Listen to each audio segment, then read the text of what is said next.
राधे राधे दोस्तों, आज हम वास्तविक संख्या चैप्टर 1 का प्रश्नावली 1.2 करेंगे। इसमें पहला क्वेश्चन है, सिद्ध कीजिए कि √5 एक अपरिमेय संख्या है।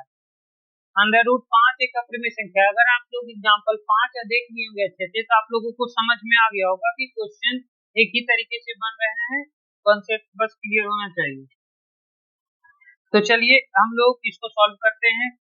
तो हम लोग को सॉल्व करने का तरीका आप लोग को पता ही होगा, विरोधारक्ति विधि से। माना √5 एक परिमेय संख्या है।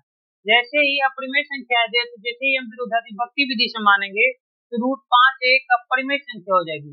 और √5 जैसे ही एक परिमेय संख्या होगी तो हम उसको p/q के रूप में लिख सकते हैं।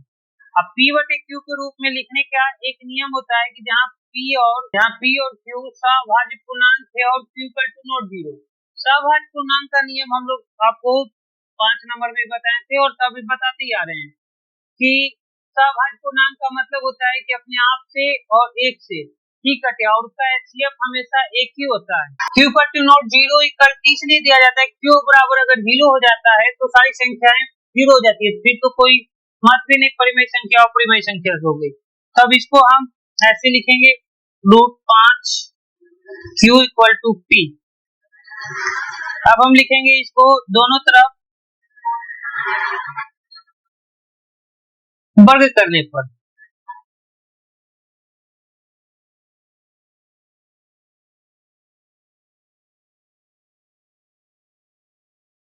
जैसे ही हम दोनों तरफ वर्ग करेंगे तो √5 का q का होल स्क्वायर = p का स्क्वायर, ये हो जाएगा। और इसका मतलब हम तो आपको पहले भी बताए थे कि अगर दो रूट अंदर है या √5 का स्क्वायर है तो एक बाहर आ जाएगा, तो 5q का स्क्वायर q² = p²। समीकरण फर्स्ट।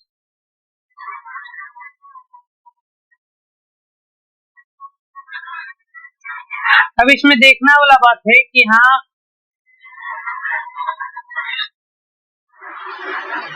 इसमें देखने वाली बात है कि यहाँ p² का गुणनखंड 5 है।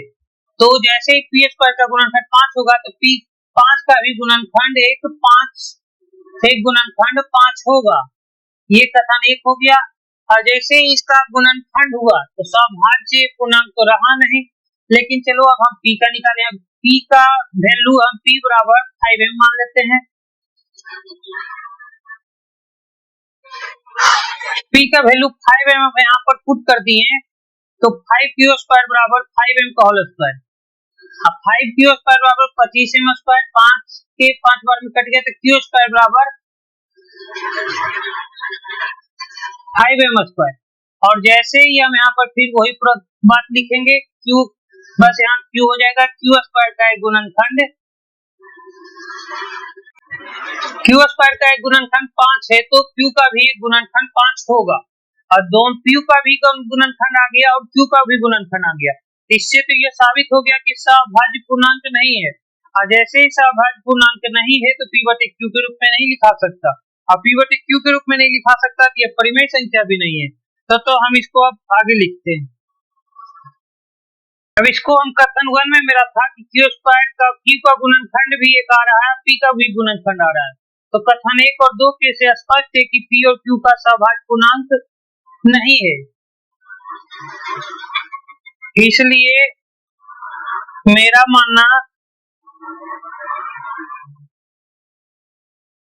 गलत है कि √5 एक परिमेय संख्या है। जैसे ही मेरा मानना गलत हुआ कि √5 एक परिमेय संख्या है तो √5 एक अपरिमेय संख्या हो जाएगी। और यही तो हमको परिभाषित करना था, सिद्ध करना था।